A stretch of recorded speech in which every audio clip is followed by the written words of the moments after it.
I took the oath of office to become your lieutenant governor. I'm humbled that the people of New York twice put their faith in me to fill this role, which required me to be prepared, if necessary, to serve as your governor. And now, that day has come.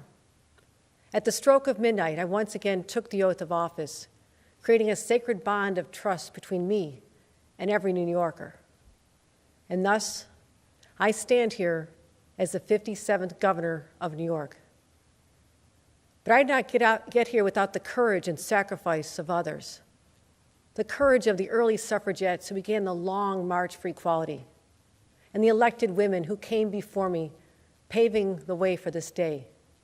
They taught me resistance. And the courage of my grandparents as teenagers fleeing great poverty in Ireland in search of a better life. They taught me perseverance. And the courage of my mother, who, despite growing up in an abusive home and losing her own mother at a young age, raised 6 children in Buffalo, all while engaging in social and racial justice movements. Together, we founded a home for survivors of domestic violence when she was 70 years old. She taught me empathy. And the courage of my dad to dream big for his family, making steel by day and getting an education at night, and leaving it all to join a tech startup in the early days of computers. He taught me to be a risk taker.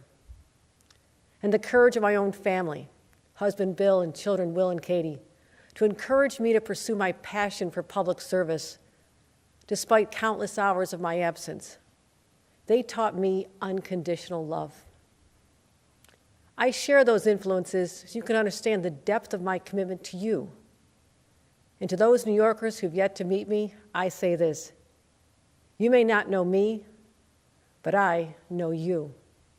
In my travels to all 62 counties every year, I've walked your streets, met you at diners, supported your small businesses, listened to farmers, engaged local officials, and worked to revitalize long-neglected downtowns.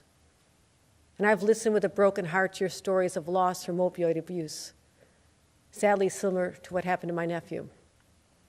And I've rallied with advocates to pass paid family leave, raise the minimum wage, enact gender, protect our strong gun laws, and so much more. And I've been in the trenches with local health leaders and officials battling the pandemic day after day after day.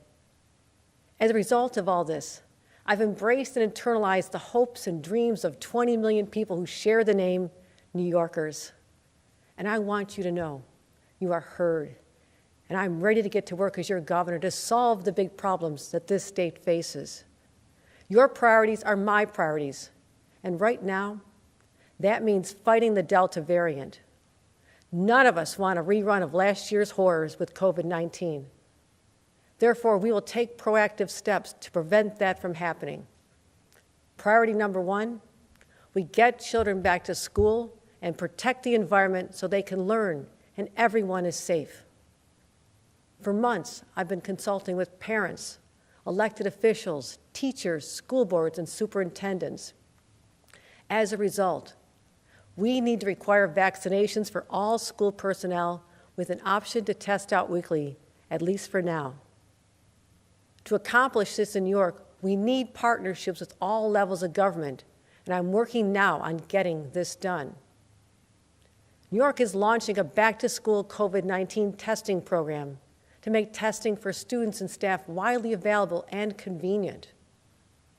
I'm also immediately directing the Department of Health to institute universal masking for anyone entering our schools.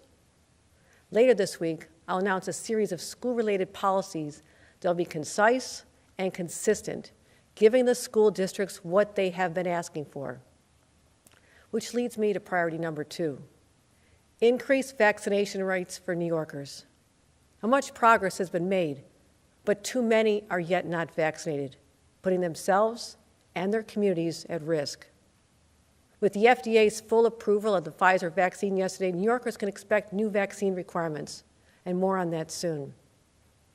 Priority number 3, prepare for booster shots and make sure they are available and distributed quickly and reliably. When I consulted with Dr. Fauci last week, we discussed the urgent need to ensure vaccinated individuals receive a booster dose at 8 months. I'm prepared to do whatever is necessary, including reopening mass vac sites so a booster is available to all New Yorkers who meet that timetable. These are my day one initiatives on COVID. There'll be more regular updates and announcements in the near future. Now let's talk about the COVID assistance for New Yorkers that is long overdue. President Biden and our federal delegation, led by Senators Schumer and Gillibrand, worked hard to secure funds for renters, landlords, workers, and more. But I am not at all satisfied with the pace that this COVID relief is getting out the door. I want the money out now. I want it out with no more excuses and delays. I met with Assembly Speaker Heastie and Senate Majority Leader Andrea Stewart-Cousins just earlier today, and we are unified in our sense of urgency that that money get out to the people in need. We're launching a new targeted campaign to reach more New Yorkers on rental relief. And we're forming a real partnership with legislators, the City of New York, other cities and counties to get the job done. I'm hiring more staff to process applications immediately.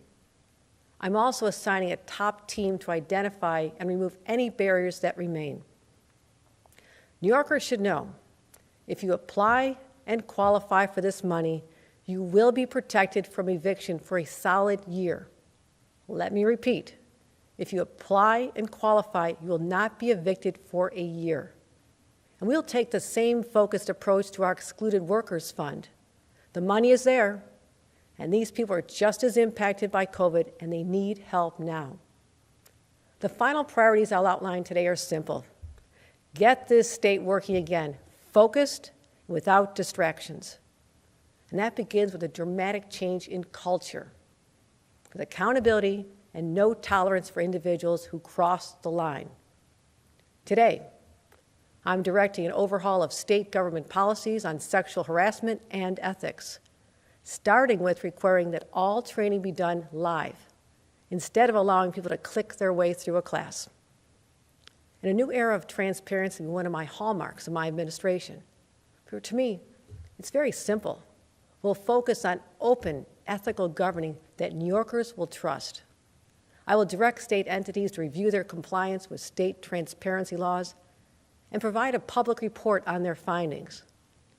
I've instructed my counsel to come up with an expedited process to fulfill all FOIL requests as fast as possible and post the completed requests publicly online. I'll sign an executive order requiring ethics training for every employee of New York State government, which shockingly is not required across the board. To recap, these are the highest priorities of my administration in its first days: combating Delta, getting direct aid to New Yorkers more quickly, and beginning to change the culture in Albany. To achieve all this, and so much more, we must and will work together. Across every corner of this state, we'll have a fresh and collaborative approach. I've already reached out my hand in friendship to many elected officials who too are eager for a new relationship with the state. You know, the Bible tells us there's a time for every purpose under heaven. I believe that. I believe that with every fiber of my body, that this is our time to escape the oppression of a deadly virus and make our schools and workplaces safe to return. It's our time to build trust between communities and law enforcement, invest in mental health resources, and address the root problems of crime and keep our residents and children safe. It's our time to make greater progress in ending the ugly specter of systemic racism. And it's our time to help small businesses and create new jobs for New Yorkers hit so hard by the pandemic. It's our time to unleash the power of New York's women and make sure that any barriers to success and opportunity are eradicated once and for all. And time to show the world that ever upward is more than just our state's motto. It's who we are and it's where we're going. This is our time to look forward with a powerful sense of optimism and determination. It will not be easy, and we have a lot of work to do. But one of my favorite inspirations is from a speech by Teddy Roosevelt. It speaks of the man in the arena who's marred by dust and sweat and blood. in stark contrast to the timid souls on the sidelines. Today, for the first time in New York history, a woman will enter that arena as governor. As I undertake the weighty responsibilities before me, know that I have the confidence, the courage, and the ability to lead New Yorkers forward and make New York's women proud. You'll find me to be direct, straight-talking, and decisive. I will not be deterred, and I'm willing to be bloodied and marred in the pursuit of what's right for the people of this great state. My friends, I invite you to join me in this fight for our future. I only ask for your faith in me and for your prayers. God bless New York, and God bless America. Thank you.